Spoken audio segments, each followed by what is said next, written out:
All right, good morning. We'll go ahead and get started. I'll give you the updates on the injury front so far. So the following players will not practice today: Gabe Davis, Rasul Douglas, Taylor Rapp, Tyrell Dodson, and then limited in the concussion protocol is Ty Johnson. Deion Dawkins has hand laceration coming off the game, so he'll be limited as well. And then veteran rest will be Vaughn and Leonard Floyd. So with that, I'll turn it over to you, and we'll go from there. What is Taylor Rapp dealing with? Calf. Different from last week, Sean. The hearing for reports a bit different. It must be a concern going into a playoff game. Yeah, would you like to be a little healthier than that? Yes, we've been dealing with it, quite honestly, most of the year, and we found a way, and we'll continue to do that. Do you have any indication on potential availability for some of the guys, Rasul, Gabe, Tyrell? As far as the game goes, you mean? Or yeah, no. Just talking with the trainers, we got to take it one day at a time here and see how we go. So you put them on that game, okay. Yeah. Okay.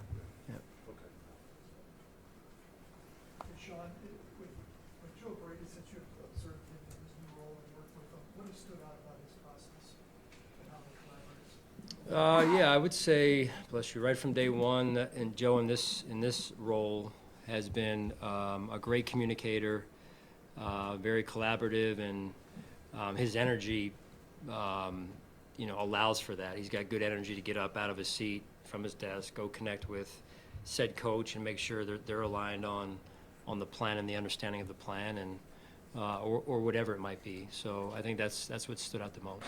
Can you talk about Rudolph and what he's meant to them? It kind of came out of nowhere, really. They're 3-0. Yeah. Why is that happening? They're playing good football. Again, I've said this before. You don't look at records. I mean, people could look at our record and say the same thing, right? Just in terms of, hey, well, they snuck into the playoffs, whatever.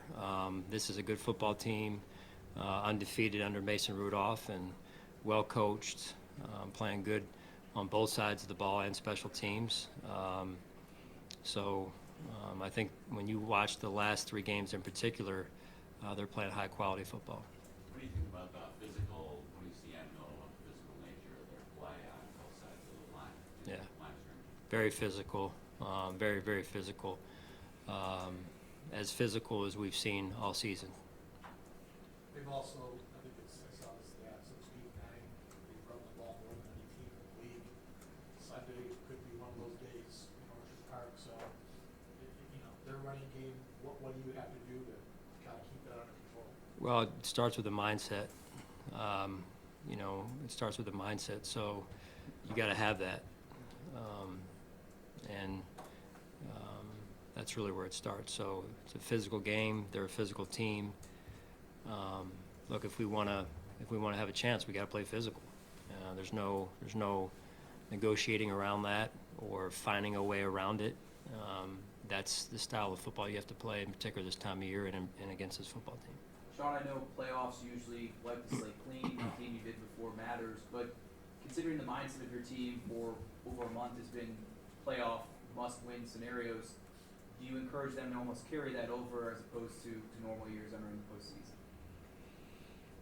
postseason? I would say yes. Just overall, we have to continue to take the lessons we've learned from the last 6 weeks or so, and continue with those, continue to apply those lessons. And I think the biggest thing is just the love that the different displays or different forms of love that the guys have shown through their play in some capacities, and then just off the field in other capacities. And I think that's probably the biggest thing in terms of how they've done some of the things that they've done to this point. Sean, I'm not sure remember back to the start of training camp when you were joking about all the buzz about Dalton Cade, all the fantasy buzz, and you said, can we just wait to let him get his helmet on the first and have a full practice? I'm checking back in. What do you mean? I would say, first of all, he's had a very, very good year as his first season in the NFL, and I'm not surprised. Some of that is so you guys don't, put too much expectations on a young player who hasn't even, at that point, practiced one one snap in at least training camp in the NFL. So, you know, I think he's had a phenomenal year. I think his approach has been tremendous with Coach Boris and having Dawson in that room and Q Morris. I mean, it's a really good room in terms of the mentality of the room and the day-to-day approach. And Dalton is wired the right way. He's stayed resilient. He's gotten his legs back underneath him after probably a little bit of a wall there that most players endure, and I think that says a lot about his mental toughness also. And just as a follow-up, in a broader picture, given Gabe's uncertainty of his status, how important is it to be entering the playoffs having Dalton and Khalil and even, you know, other guys emerge to take that load off, should Gabe not be available? Yeah, I mean, you saw that this past weekend, and we've got to move forward, and we're going to need it again. It takes everyone, and you never know when your number is going to be called, as it was for Balin last week, or Vandy, Trent, many others, right? T-Rap, Deontay. So you've got to be ready when your number is called, and that goes back to what happens today and the week as we build into to Sunday there. When you mentioned Dalton's approach, like what specifically are you seeing that throughout this next season? Well, it's more of a consistent, mature beyond his years approach in terms of he's in the training room, he's staying ahead of things in terms of taking care of his body, because that's as hard as just keeping your body as fresh as it can possibly be through 17 games. You know, he studies, he's in here early, he stays late. All those qualities, those intangibles, are what allow players to be really good early, or I can't tell you how many times players who eventually do that were like, man, I wish I would have done that earlier. And there's players who never figure it out, and then they're in and out of the league rather quickly. So it's no different in real life. I mean, it's no different. You put the time in, at some point you'll see the results. Sean, where do you think the offense is at right now in terms of its overall level of consistency heading into the postseason? Always trying to find that perfect game, even though perfection does not exist. We've moved the ball. We moved the ball in particular this past game.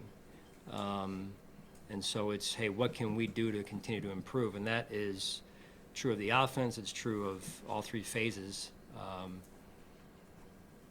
starting with me. So I think that's just that growth mindset of continual improvement is where our focus is probably out of more than anything right now, offensively and the other two phases as well.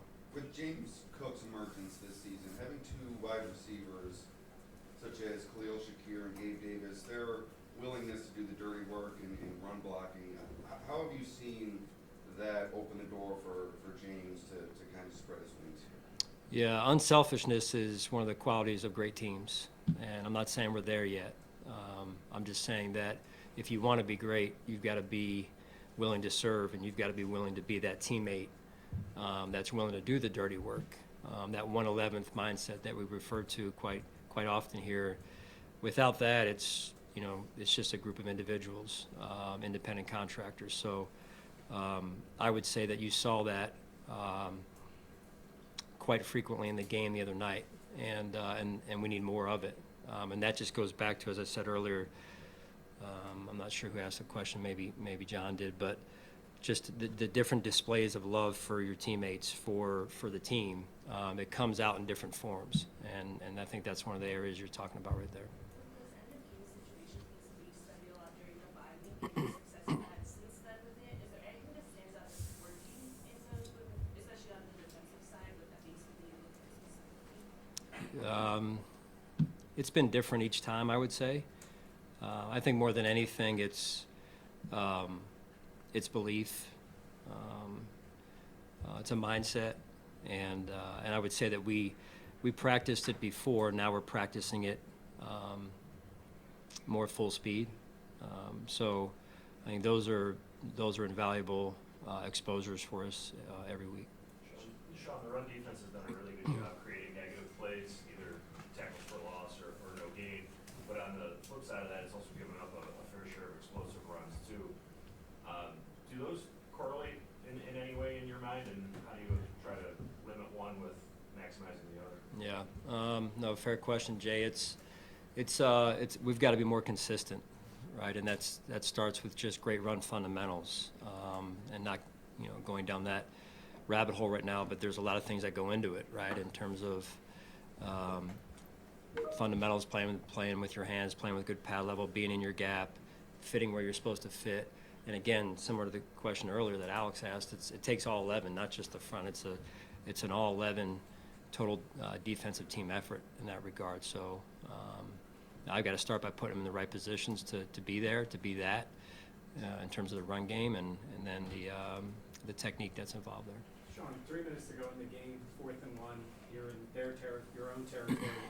You go for it, you get it. When you started coaching, for a long time, that would have been almost unheard of. Now it's become more commonplace. Did that take a while to get used to, or how do you think that evolved for you maybe and for the game itself, where you're going to put maybe more faith in the offense and try to keep the ball in those circumstances that it used to be almost a guaranteed punt? Right. Yeah. I mean, from the time you're this big, growing up playing Pop Warner ball, AAU ball, whatever it's called, that's a punt situation every time, right? 10 out of 10. The game's evolved. Analytics has I think moved the game forward a little bit as well, and then every situation is a little bit different. We may get in that situation this week, and I don't do that. So that situation, I felt like it was the right situation for us to go for it and stay on the gas. And we'll just see every situation. Like I said, is different. Every game's different because the opponents are different. How much of that is the game evolving versus how much is that evolving? I think it's probably both. I just think that the longer you're in a job, if you're doing it the right way, you continue to grow and learn, and you go through experiences. No different for your jobs. You're better. Hopefully, you're better in your second year as a reporter than your first year. And if you're doing your job right as a coach, no different. And so we were just discussing another situation that came up in the game, myself and another staff member a few minutes ago, and saying, hey, I feel good about that. I have peace about that, but let's go back and follow up on that. Do you still feel good about it, as I do? And so it's continual growth, and because no two situations are exactly alike from year to year, but you can draw on certain experiences that you've had in the past and say, hey, this is how I would handle that. Or even, quite honestly, you watch games around the league and you see some of those situations, and there's just a lot that goes into it. Sean, in terms of the weather on Sunday, the weather will be the weather, but how do you prepare for that? And is it almost just a mindset? A little bit of both, I would say, for sure, Jenna, with the mindset, yes, and then also the preparation that goes into it. We've been through a lot of games here where we've had to, no pun intended, weather the storm that way, right? So it affects a lot of things. It affects how you play the game, how you manage the game. So it's when we have that here, it's an added dimension to our preparation. When it comes with that, and with the new expanded practice squad rules that you've enjoyed over the past couple of years, the benefits of having a guy like Leonard Fournette and Josh Norman on the practice squad, which was not really available to you, back 4 years ago. Yeah, I think that's been healthy and good for the league, and I would venture to guess that veteran players would agree with that. Like, some guys are able to get their legs underneath of them, and then when they're called to play, that they're ready to go, as opposed to a few years ago, before this new rule came into play, that you'd have maybe none or one or two. I can't remember the old rule. In fact, it's been a few years, but I like the way it is now, and I'm sure, again, some of these more veteran players appreciate the league doing it. Sean, back to physicality. You were talking about how the Steelers were the most physical team to play. There's different games you can